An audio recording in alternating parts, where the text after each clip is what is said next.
Hello, જય માતાજી, જય શ્રી કૃષ્ણ. આજની વાર્તા શરૂ કરીએ પહેલાં વિડીયો ગમે તો લાઈક અને શેર કરી દેજો. ચેનલ ઉપર જો તમે નવા હોય તો ચેનલને સબસ્ક્રાઈબ કરી દેજો. તો ચલો શરૂ કરીએ આજની વાર્તા. સાસુ વહુની લડાઈ કહાની.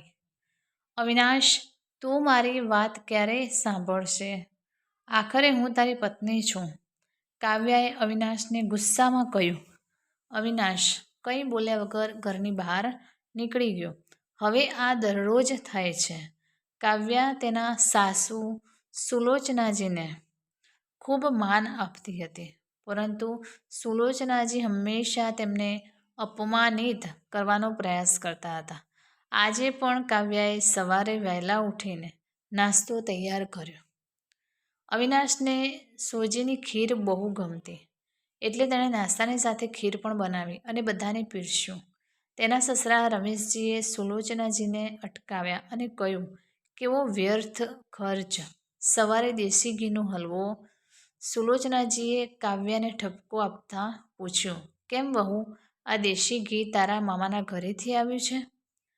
માં, એમને એ હલવો બહુ ગમે છે, એટલે જ મેં થોડો બનાવ્યો છે. આટલું કહીને કાવ્યા અવિનાશ તરફ જોઈ રહી હતી. આટલું કહીને કાવ્ય અવિનાશ તરફ જોઈ રહી હતી. કદાચ એ કંઈક બોલે. પછી સુલોચનાજીએ કહ્યું, મને બધું ખબર છે. મારો દીકરો પોતે ખાવાનું પસંદ કરશે. ઢોંગ કરીને અવિનાશ ચૂપચાપ નાસ્તો કરતો રહ્યો. કાવ્યાની આંખોમાં આંસુ આવી ગયા. અવિનાશ જ્યારે હલવો ખાધા વગર ઓફિસે જવા નીકળ્યો ત્યારે વધુ ખરાબ લાગ્યું. કાવ્યાએ ઘરનું કામ પૂરું કરવાનું શરૂ કર્યું. દરમિયાન સુલોચનાજી બહાર ડ્રોઈંગ રૂમમાં બેસીને ગણગણાટ કરતા રહ્યા. પોતાનું કામ પૂરું કરીને કાવ્યા તેના રૂમમાં ગઈ અને રડવા લાગી. તેના પિતાએ તેને કેટલા પ્રેમથી ઉછેરી હતી. તેને આજે પણ યાદ છે કે એક વખત તેણે તેને ગાજરનો હલવો બનાવવા કહ્યું હતું, પણ તેની માતાએ સોજીનો હલવો બનાવ્યો હતો. જ્યારે પિતાને આ વાતની જાણ થઈ ત્યારે તેને ખબર પડી કે તરત જ બજારમાં ગયા અને ત્યાંથી ગાજરનો ઘણો હલવો લાવ્યા. અને તે દિવસે તેને કહ્યા વગર 2-3 દિવસમાં ગાજરનો હલવો બનવા લાગ્યો. આજે તેને સોજીના હલવા વિશે ઘણી બધી વાતો કહેવામાં આવી રહી છે. તેને સાસુ અને સસરા પર ગુસ્સો આવ્યો, પણ અવિનાશ કંઈ બોલી શક્યો નહીં. સાંજે તેણે અવિનાશને ફરિયાદ કરી તો તેણે એટલું જ કહ્યું, આ ઘરમાં માત્ર માતાની પસંદગીનું ભોજન રાંધવામાં આવે છે. હવેથી મારી પસંદગીનું કંઈ રાંધશો નહીં. કાવ્યાએ અવિનાશ સાથે વાત કરવાનું બંધ કરી દીધું. આખરે કાવ્યાનો શું વાંક હતો કે તે અવિનાશને ખૂબ પ્રેમ કરે છે? થોડા દિવસો આમ જ વીતી ગયા. એક દિવસ કાવ્યાએ સુલોચનાજીને કહ્યું, માતા, મારે થોડા દિવસો માટે મારા ઘરે જવું છે. તમે પૂછશો તો હું આજે જ જઈ શકું છું. થોડા દિવસો પહેલાં માતાએ ફોન કર્યો, કહ્યું કે પપ્પાની તબિયત સારી નથી.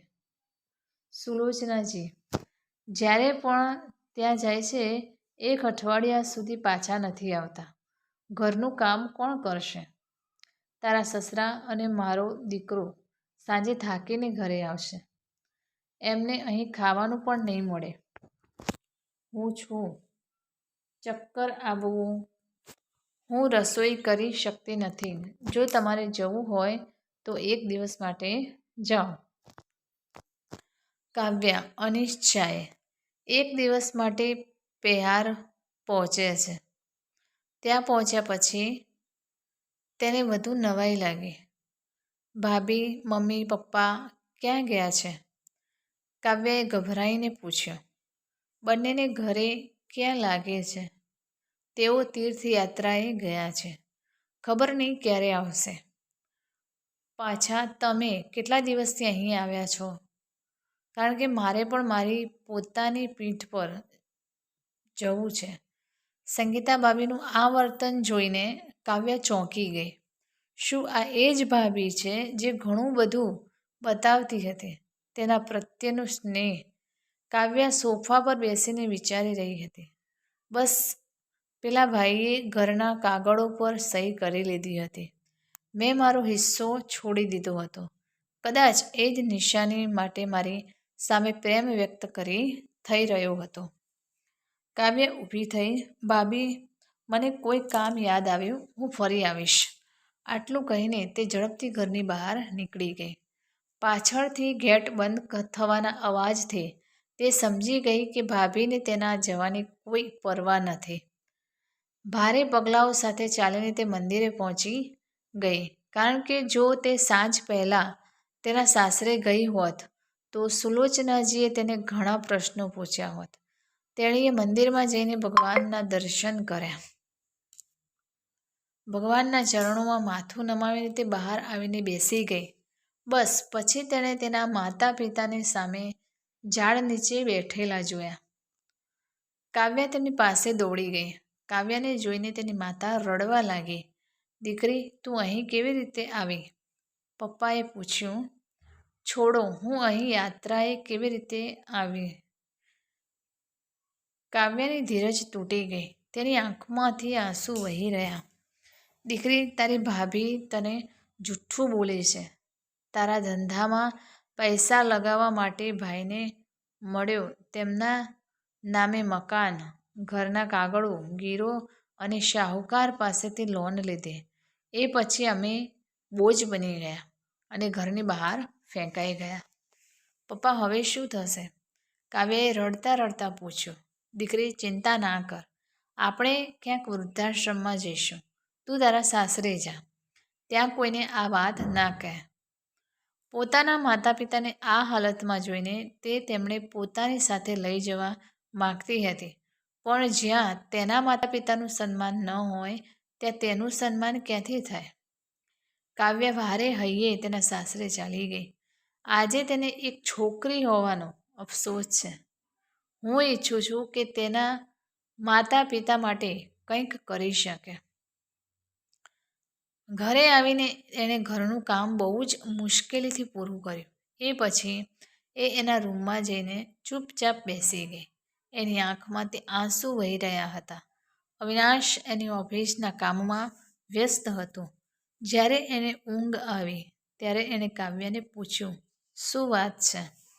આજે ફરી મને મમ્મીની એવી વાતનું ખરાબ લાગ્યું કે આંસુ વહી ગયા. કાવ્યા પોતાની જાત પર કાબૂ ન રાખી શકી અને તેણે રડતા રડતા અવિનાશને આખી વાત કહી. મમ્મી પપ્પાને અહીં લાવવા જોઈએ. આ ઉંમરે તે ક્યાં જશે? અવિનાશે કોઈ જવાબ ન આપ્યો અને તે સૂઈ ગયો.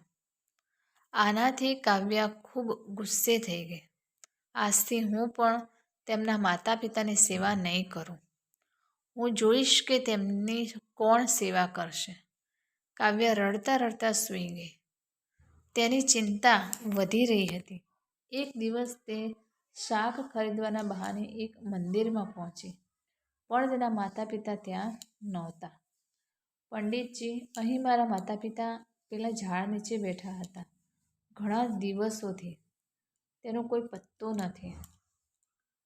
શું તારું નામ કાવ્યા છે?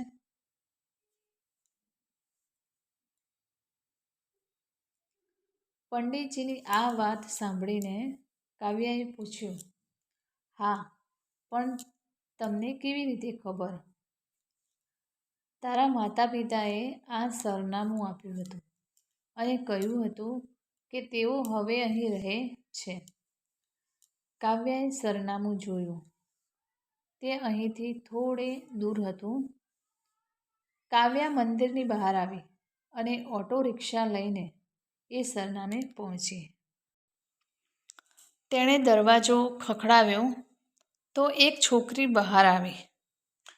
પંડિતજીએ મને આ જગ્યાનું સરનામું આપ્યું છે, કાવ્યાએ કહ્યું. તમે કાવ્યા દીદી છો? અંદર આવો. કાવ્યાને કંઈ સમજાયું નહીં. જ્યારે તે અંદર ગઈ તો તેણે જોયું કે તેના માતા પિતા સોફા પર બેઠા છે. એમને જોઈને કાવ્ય રડવા લાગી. દીકરી, હવે તું કેમ રડે છે? તારા કારણે અમને આ ઘર મળ્યું. કાવ્યા આશ્ચર્યથી તેના ચહેરા તરફ જોવા લાગી. પણ માં, તું અહીં કેવી રીતે આવી અને કોણ છે આ છોકરી?